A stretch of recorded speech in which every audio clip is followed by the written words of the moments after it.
Hi, this is Jason. I'm back again. I'm going to show you how to change an air filter on a 2020 Chevy Silverado 1500. So hit the like button down below and I'll get started on this video.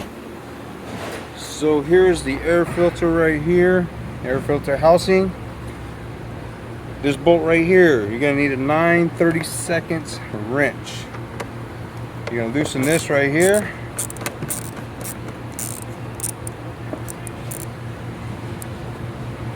Once you get that loose, you can pull it back.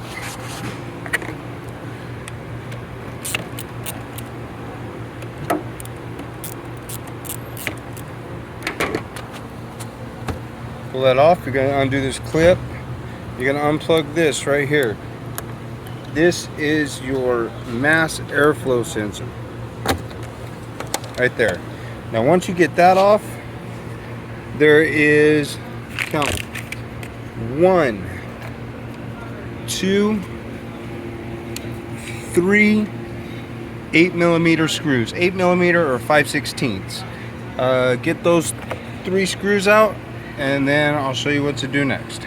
Okay, I like to take all 3 screws all the way out, completely out of the air box, because when I start jostling it around, I don't want the screws to fall out.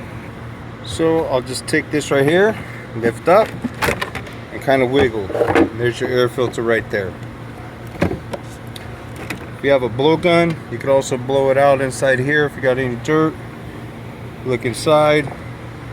What I like to do is to drop these things. See? Especially since we're out in the country. Look at all that dust and dirt. All that's getting past that filter. I guarantee it, and going into the motor.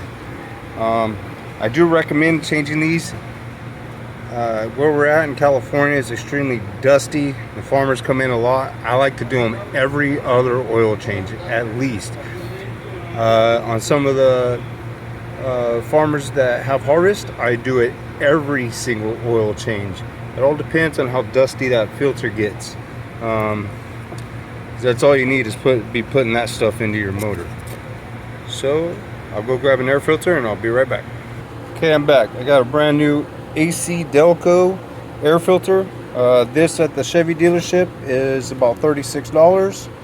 I always recommend AC Delco or GM products when you are replacing these, because that's what's supposed to go in the vehicle. I mean, I guess I can't. You can if you have to. If you don't have a dealer, Chevy or GM dealership around you, you could go with an aftermarket air filter. But if you can, please put AC Delco or GM back into your vehicle. Okay, now I got that air filter in. There was tabs in the back. Kind of slid it in and rocked it down. And now these 3 screws, we're going to put back down and tighten. And we're going to tighten this one. And I'll be right back.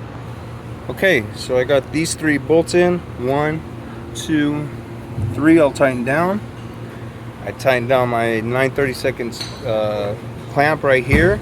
Important, don't forget to plug the mass airflow sensor back in.